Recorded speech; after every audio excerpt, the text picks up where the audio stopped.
선생님이요? 자, 71번 문제 공통점 동글뱅이. 자, 똑같은 문제라는 거 알죠? 반어적 표현 밑줄. 화자보다는 시를 먼저 하자. 반어적 표현 밑줄 긋고 하강 이미지 밑줄 긋고. 이거는 저번에도 얘기를 했었다. 우리 애들이 자꾸 거창하게 생각을 하는데 상승 이미지, 하강 이미지는 단순하게 봐야 된다. 단순하게. 여기다가 뭐 플러스 마이너스 긍정 부정 그런 거 생각을 하기 때문에 헷갈려. 그냥 상승 하강이다. 시간의 흐름 밑줄 긋고 음성 상징어 밑줄 긋고. 음성 상징어가 뭐지? 의태어 의성. 의성 의태어. 중학교 때는 의성 의태어, 고등학교 때는 그냥 묶어서 음성 상징어. 그 다음에 의인화 밑줄. 이렇게 해주니까 정말 별거 없다, 그지? 예. 그 다음에 여러분들 72번도 보니까 뭐 감각적인 이미지, 역설적, 청유형 의미, 그 다음에 시상의 반전, 전체가 또 보니까 서술상의 특징과 좀 많이 관련이 된다, 그지? 그래서 71번, 72번 두 문제씩이나 서술상의 특징과 관계가 되네. 네. 그 다음에 지향하는 글인데 지향하고 지향하고 다르지? 나 갈란다 그러면 지향, 안 할란다 그러면 지양. 2등급은 지양해야 되고 1등급은 지향하는 겁니다. 미나 씨는 3등급을 지향하십니까? 자, 73번 보기를 참고하여. 그래서 대상들은 깨달음을 줄 수도 있고 그 다음에 특정한 의미로 인식될 수도 있고 화자의 정서를 환기시킬 수도 있답니다. 되겠느냐?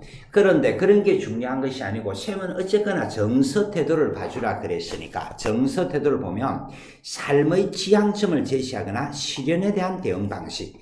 얘들아, 대응 방식이라는 말이 바로 태도라는 얘기다.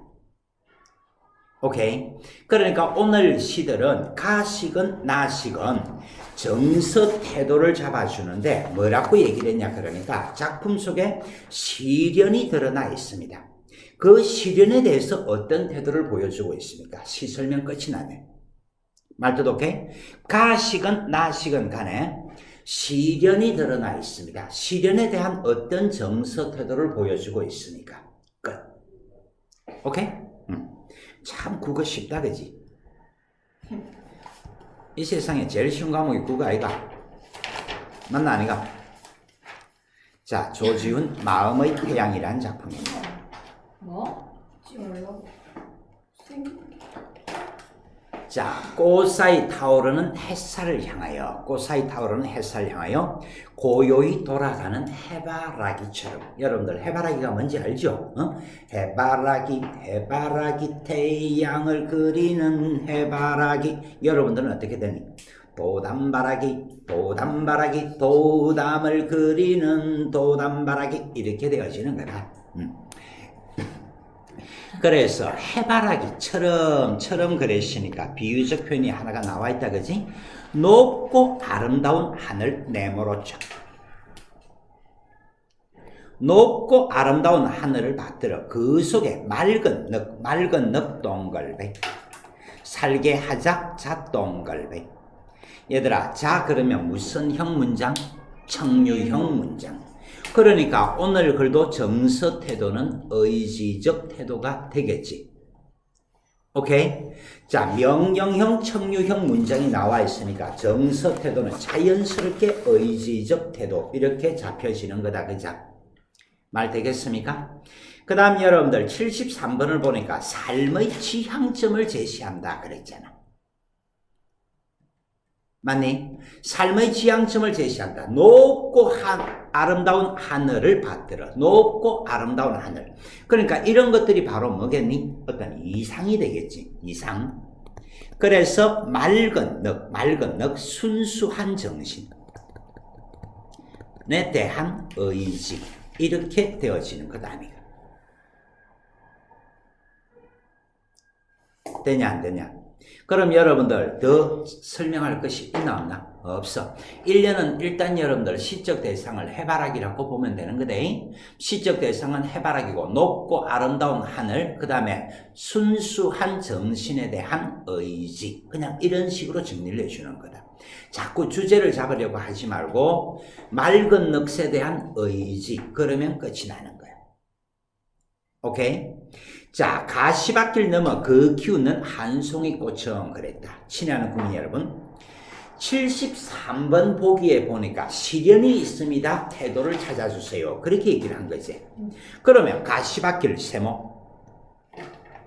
자, 가시밭길이란 말이 나와 있는데 뭐라고요? 가시밭길이란 말이 나와 있는데 뭐라고요? 극히 웃는, 그렇게 얘기를 했지.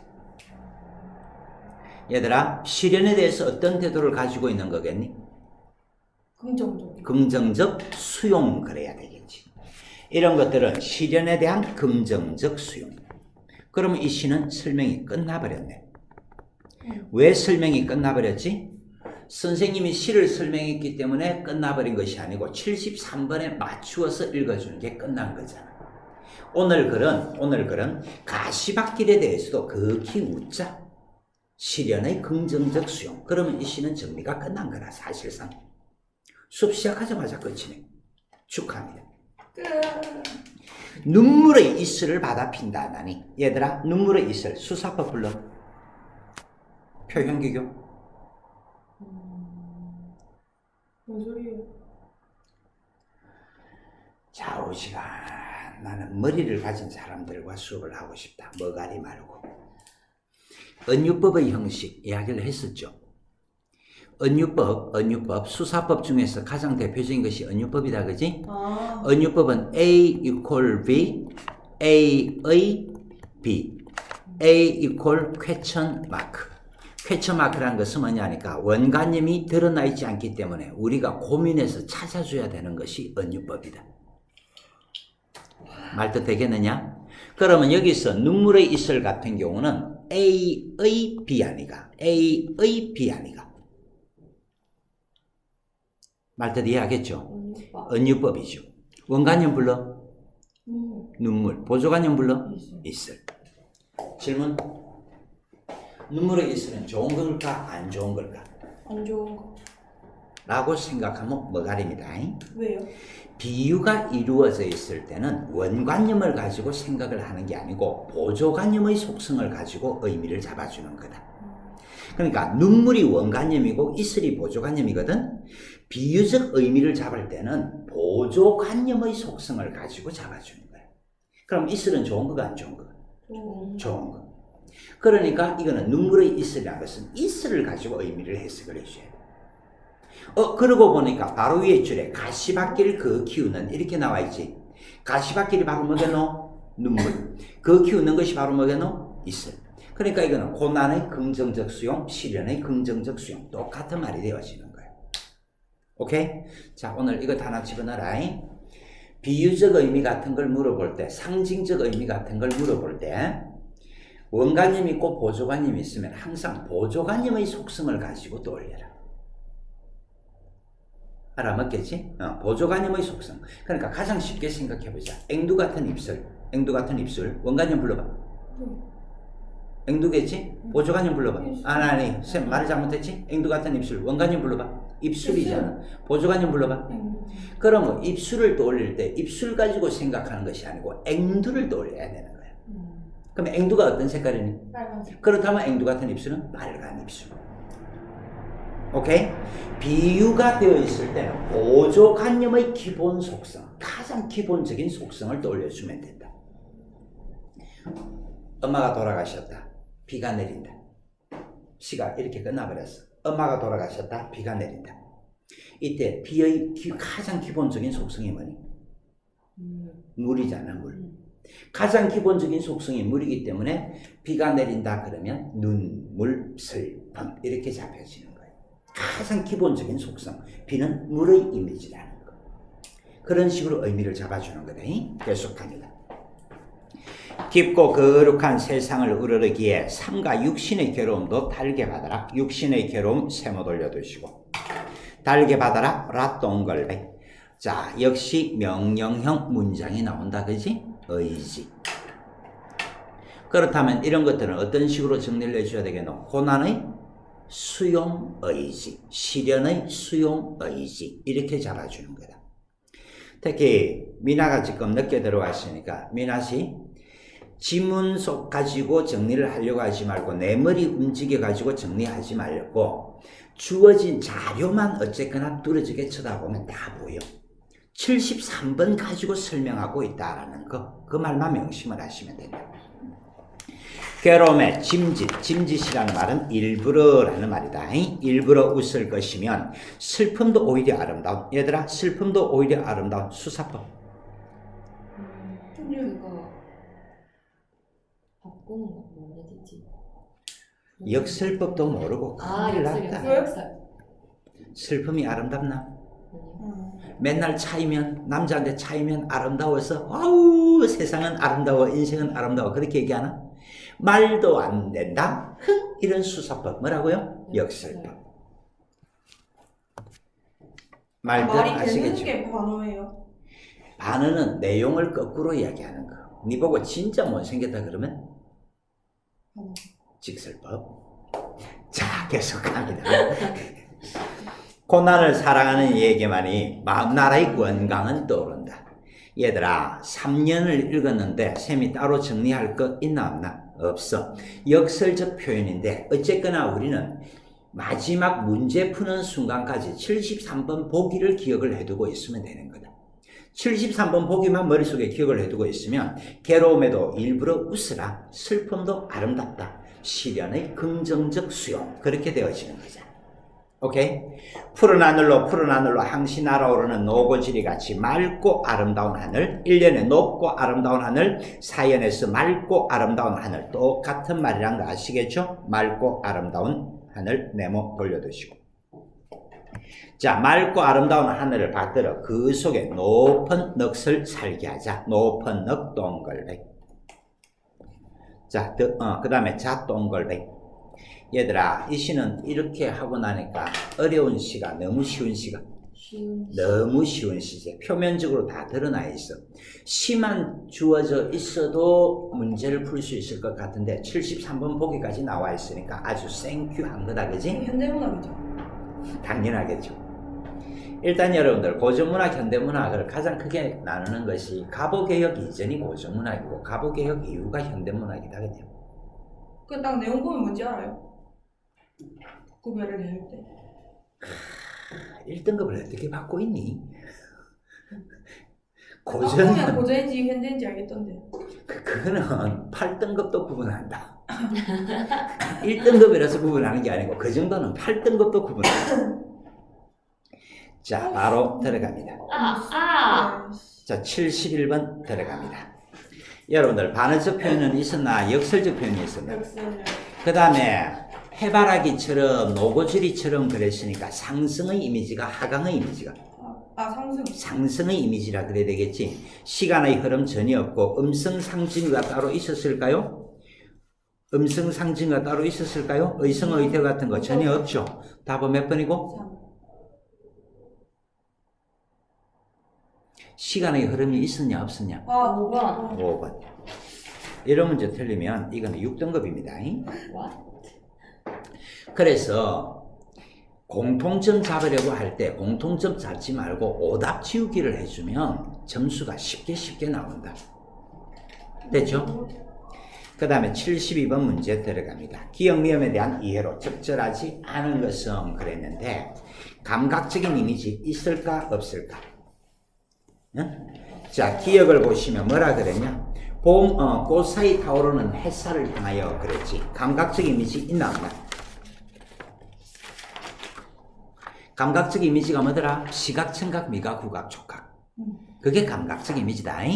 시각, 청각, 미각, 후각, 촉각. 그게 감각적 이미지다. 말뜻 알아먹겠지? 그러면 시각적 심상 드러나잖아. 그 다음에 역설적 발상 있었던 거 네. 기억을 하지. 그 다음에 청류형 계속해서 나왔던 거 기억을 하시죠? 네.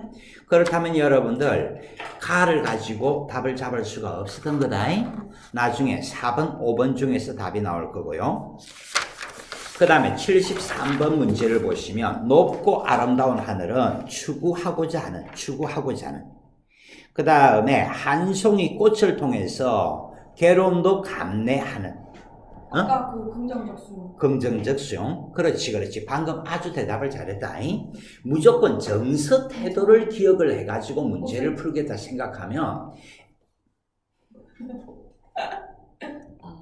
정서 태도를 생각을 하면 이번 같은 경우도 쉽게 판단을 할 수가 있어. 그러니까 국어가 제일 나쁜 학습이 뭐냐 그러면 감을 가지고 찍는 거거든. 감을 가지고 찍으면 얻어 걸릴 수도 있고 틀릴 수도 있어. 근데 내 머릿속에서 정서 태도라는 것만 기억을 해두고 있으면 헷갈릴 게 없어. 답이면 답이고 오답이면 오답이지 헷갈린다 그런 건 없다라는 얘기다. 그 다음에 노고질이라는 것은 정신세계를 지향, 높은 정신세계를 지향. 이런 것도 별로 어려운 거 없겠지? 자, 이제 낫이 들어갑니다. 정호성의 폭풍이라는 작품인데요. 폭풍 이미 우리는 배웠나 안 배웠나? 이미 배웠잖아. 배웠어요. 뭐라고 배웠노? 시련에 대한 정서 태도. 오케이? 그래서 이 작품도 읽어보면 무조건 하고 뭐가 나올 거란 말이고? 시련. 그래서 그 시련에 대해서 어떠한 정서 태도가 드러나고 있으니까 그것만 잡아주면 되는 거잖아. 너무 쉽잖아. 오케이? 그러니 쌤은 너거 보고 또 늘 하는 얘기가 작품 하나하나를 배운다라고 생각할 필요가 전혀 없어. 뭘 배우면 되니? 현대 시를 보는 방법을 배운다라고 생각을 해야지 정호성의 폭풍이라는 작품을 배운다라는 게 아니다. 그럼 정호성의 폭풍은 어디서 배우면 되노? 내신 범위에 들어갈 때는 이렇게 배워주면 되는 거다. 자, 들어갑니다. 폭풍이 지나가기를 기다리는 일은 폭풍 세모. 그럼 얘들아, 폭풍의 의미 바로 불러봐. 뭐고? 그거 시련. 시련. 옳지, 이제 머리가 돌아가네. 73번 보기 그대로 두드리 맞춰주면 되는 거다. 쓸데없이 머리 쓰려고 하는 척 하지 말고. 그런데 폭풍이 지나가기를 기다리는 일은 옳지 않다. 미추. 이런 것들을 일컬어서 단정적 어조라고 하는 거다. 이런 것들을 일컬어서 단정적 어조. 그래서 옳지 않다. 아주 단정적으로 얘기를 하고 있다. 그런 얘기고요. 자, 폭풍이 지나가기를 기다리는 일 그랬지. 기다리는 일 미추. 얘들아, 나에게 지금 시련이 닥쳐서 그런데 그저 지나가기를 기다린다 그랬잖아. 그렇다면 기다리는 일은 어떤 태도가 드러나니? 수동적, 소극적 태도가 되겠지. 어쨌거나 이런 거 잡아주는 연습만 하면 되는 거다. 수동적, 소극적 태도를 가지는 것은 옳지 않다. 말 되겠지? 자, 폭풍을 두려워하면 두려워 동글뱅이 돌려두시고 더욱 옳지 않다. 끝나버렸지. 그래서 시련에 대한 두려움은 옳지 않다. 그런 얘기잖아. 나에게 시련이 닥친다고 해서 그것을 두려워하는 것은 옳지 않다. 스스로 폭풍이 되어 머리를 풀고 하늘을 뒤흔드는 저 한 그루 나무를 보라라 동글뱅이. 역시 명령형 문장이니까 의지적 태도가 되겠지. 말 되겠습니까? 그럼 여러분들 스스로 폭풍이 되어 머리를 풀고 하늘을 뒤흔드는 그렇게 나무는 하고 있다라고 얘기를 했다 그지? 그렇다면 바라바라 스스로 폭풍이 되어 머리를 풀고 하늘을 뒤흔드는 그랬으니까 1년하고는 같나 반대가? 네. 그러니까 이런 것들은 적극적 능동적 태도라고 잡아주면 되는 거야. 애매한 거 있습니까? 없습니까? 없어. 조금도 애매한 게 없습니다. 계속 갑니다. 스스로 폭풍이 되어 폭풍 속을 나르는, 스스로 폭풍이 되어 폭풍 속을 나르는. 똑같다는 거 알겠지? 적극적, 능동적 태도 아니가, 그지? 새 동글베이, 라 동글베이. 되냐, 안 되냐? 시적 대상은 새고, 새는 적극적이고 능동적인 태도를 가지고 있습니다. 그런 얘기지. 은사시 나뭇잎 사이로 폭풍이 휘몰아치는 밤이 깊어갈지라도 폭풍이 휘몰아치는 밤 세모. 그럼 얘들아, 폭풍이 휘몰아치는 밤은 뭐지? 시련. 옳지. 이제 머리가 돌아가네. 보기 가지고 맞춰주면 된다. 자주 얘기를 합니다. 판사님들도 법정에서 재판을 진행을 할 때 찾아보면서 재판을 진행하는 것이 모든 걸 외워서 수업을 하는 게 아니다. 재판을 진행하는 게 아니다. 너네들이 검사가 되었다 하더라도 그때그때 관련 법령을 찾아보면서 판단하는 것이지 내 머릿속에서 모든 것이 들어있다라고 생각하면서 문제를 해결하지는 않아. 그러니까 어쨌거나 주어진 자료만 최대한 활용하면 되는 거다. 자, 그래서 폭풍이 지나가기를 기다리는 일은 옳지 않다 했던 말 다시 하고 있는 거고요. 자, 폭풍이 지나간 들녘에 핀 한 송이 꽃이 되기를 기다리는 일. 자, 꽃은 좋은 거겠나? 안 좋은 거겠나? 긍정. 꽃 자체는 좋은 거지? 그런데 꽃 자체는 좋은 것이지만은 꽃이 되기를 기다리는 그랬잖아. 그건 좋은 거가 안 좋은 거가 안 좋은 거지. 수동적이고 소극적인 태도가 되겠지. 그래서 더욱 옳지 않다 그랬습니다. 자, 선생님이 그냥 줄줄줄 읽듯이 끝내버렸는데 그래도 이걸 충분히 정리가 되어지겠지. 뭐라고 얘기를 한 거고? 시련에 굴하지 말자. 수동적이고 소극적이고 나약한 모습으로 있지 말자. 적극적이고 능동적인 모습으로 극복해내자. 끝. 따로 뭐 적을 것도 있나 없나? 없어. 73번 보기가 나와 있으니까 생큐한 거다. 자, 71번에 답이 아까 전 5번이라 그랬는데 나무라든지 새라든지 하는 말들이 있었거든요. 그래서 적극적이고 능동적인 태도를 가지고 있는 나무, 새 그런 것들이 바로 의인화가 되는 거다. 근데 선택지 4번 시상의 반전은 있나 없나? 어디? 없어요. 반전이라는 것은 완전 달라지는 거대. 그러니까 접속어를 가지고 이야기하면 바트가 있을 때 반전이 일어나는 거예요. 그것도 스펠링 적어줘야 되나? 쌤이 발음 이상하게 하잖아요. 바트. 그 다음에 여러분들 지양하는 수동적이고 소극적인 모습을 지양하는 거 말 되겠죠? 자, 그 다음에 73번 새의 모습은 시련에 대한 적극적인 밑줄을 그어주면 당연하죠. 하늘을 뒤흔드는 폭풍은 경외의 대상이가? 경외가 뭐예요? 가장 최근에 우리 소설 지문할 때 경외심이란 말이 나왔었대. 경외심, 원래 아버지에게 품고 있어야 할 생각이 경외심이다. 공경하면서도 왜? 두려워하는 거. 그러니까 친밀감의 대상이 아니고 이 세상에서 가장 존경하면서도 한편으로는 두려움을 느끼는 존재, 아버지 같은 존재가 경외감의 대상이에요. 하지 마라. 수업을 하지 말라고.